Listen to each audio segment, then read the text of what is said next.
இன்றைக்கு இந்த வீடியோ பார்த்துட்டு உங்களுக்கு கிருபையும் சமாதானம் பெருக்கிறது. இன்றைக்கு ஒரு விசேஷமான ஒரு ஆசீர்வாதமான நாள் தான். ஏன் அப்படி சொல்றேன்னு பாருங்க, ஆமாங்க, நம்ம ஆண்டவராக இயேசு கிறிஸ்து 9 மாதமும் நம்மளை கண்ணின் மணி போல பாதுகாத்து நம் தேவைகளை சந்தித்து நம் குடும்பத்தை ஆசீர்வதித்து இந்த இடத்துல நம் சாட்சியை நிறுத்தியிருக்கிறார். இதுவே மிகப்பெரிய ஆசீர்வாதம். இன்றைக்கு ஆண்டவர் உங்களோட பேசுறதுக்கு ஒரு விசேஷமான வார்த்தை என்னன்னு தெரியுமா? பிலிப்பியர் புஸ்தகம் 4ஆம் அதிகாரம் 6ஆம் வசனம் உங்களுக்காக படிச்சு காமிக்கும். நீங்கள் ஒன்றுக்கும் கவலைப்படாமல் எல்லாவற்றை குறித்தும் உங்கள் விண்ணப்பங்களை ஸ்தோத்திரத்தின் கூடிய ஜபத்தினாலும் வேண்டுதலினாலும் தேவனுக்கு தெரியப்படுத்தினார். ஆண்டவர் இந்த அக்டோபர் மாதம், இந்த 10ஆம் மாதத்துல இன்றைக்கு உங்களோட கூட சொல்ற ஒரு வார்த்தை நம்ம, நீங்க ஒன்றுக்கும் கவலைப்படாதீங்க.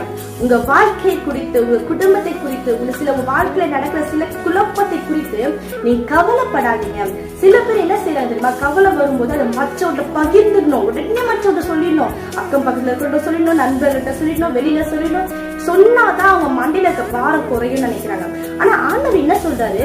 நீ ஒன்றுக்கு கவலைப்படாம நீ என்ன செய், என்கிட்ட வந்து உன் விண்ணப்பத்தினாலும் ஜபத்தினாலும் தெரிவுபடுத்து. ஆண்டவருக்கு நம்ம ஜெபிக்கும் போது நிச்சயமா ஆண்டவர் பதில் கொடுப்பார். உங்க சூழ்நிலைகளை மாற்றுவார், உங்க கவலைகளை அவர் மாற்றுவார்கள். இந்த மாதத்துல நீ கவலையோட குழப்பத்தோட உட்கார்ந்துக்கலாம்.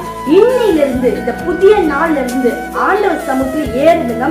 உங்க விண்ணப்பத்துக்கு நிச்சயமா இந்த மாதத்துல ஒரு பதில் உண்டு. Have a nice day. God bless you.